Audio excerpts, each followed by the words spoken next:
Elle est enfin arrivée. La sauge, ou plutôt les bâtons de sauge blanche ou de sauge sacrée. Excellente nouvelle, le nom en latin figure Salvia apiana. Pour votre savoir personnel, lorsque vous faites l'achat de plantes sous forme d'aromathérapie par exemple ou sous ce format-là, eh bien c'est un gage de qualité et de traçabilité le fait que le nom en latin soit mentionné. Alors je vous invite lorsque vous faites des achats à regarder cela, être vigilant, être sensible à cela. L'origine donc de cette sauge blanche ou sauge sacrée est californienne et celle-ci a été conditionnée chez nous. Voilà. Alors je suis très contente de la recevoir parce que j'étais en presque rupture de stock. Il ne m'en restait qu'un, voilà, que je vais vous montrer d'ailleurs. Hop, j'ai pas encore d'effet, c'est encore sous scellé, vous voyez. Hop. Voilà ce qu'il me reste.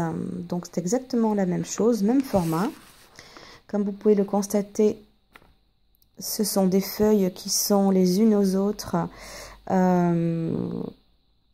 scellées, si je peux dire ainsi, serrées plutôt, de manière à ce que la fumigation se fasse bien comme il faut, comme nécessaire.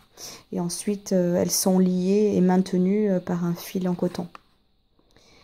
Voilà, donc on va pouvoir allumer d'un côté et donc procéder au nettoyage.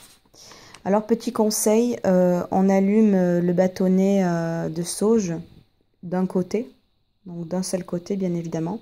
Comme vous pouvez le constater, on voit bien ce qui est à consumer, donc c'est ce côté-là, et là on est à l'extrémité. Vous voyez la différence? Alors, petite information, allumer de la sauge, faire un nettoyage énergétique, c'est un acte conscient. Donc quand vous faites ce genre d'action, ce genre de procédé, surtout soyez bien alignés, soyez bien connectés à la terre. Et dans une intention de bienveillance, même s'il s'agit de nettoyer, et je dirais même encore plus. Lorsque vous faites un nettoyage des lieux, de votre lieu, que ce soit une pièce ou un bâtiment, assurez-vous que le ménage soit fait, le ménage au sens physique, que ce soit impeccable. Et c'est une fois que c'est impeccable que vous pouvez procéder justement à ce nettoyage dit énergétique. Alors par contre, on n'oublie pas, j'ai bien dit avant la fumigation, de bien fermer les fenêtres et les portes. Une fois que les portes sont fermées, les portes et les fenêtres sont fermées, c'est là que vous pouvez justement laisser émaner toute la fumée de la sauge. Parce que justement, c'est la fumée qui est un puissant nettoyant.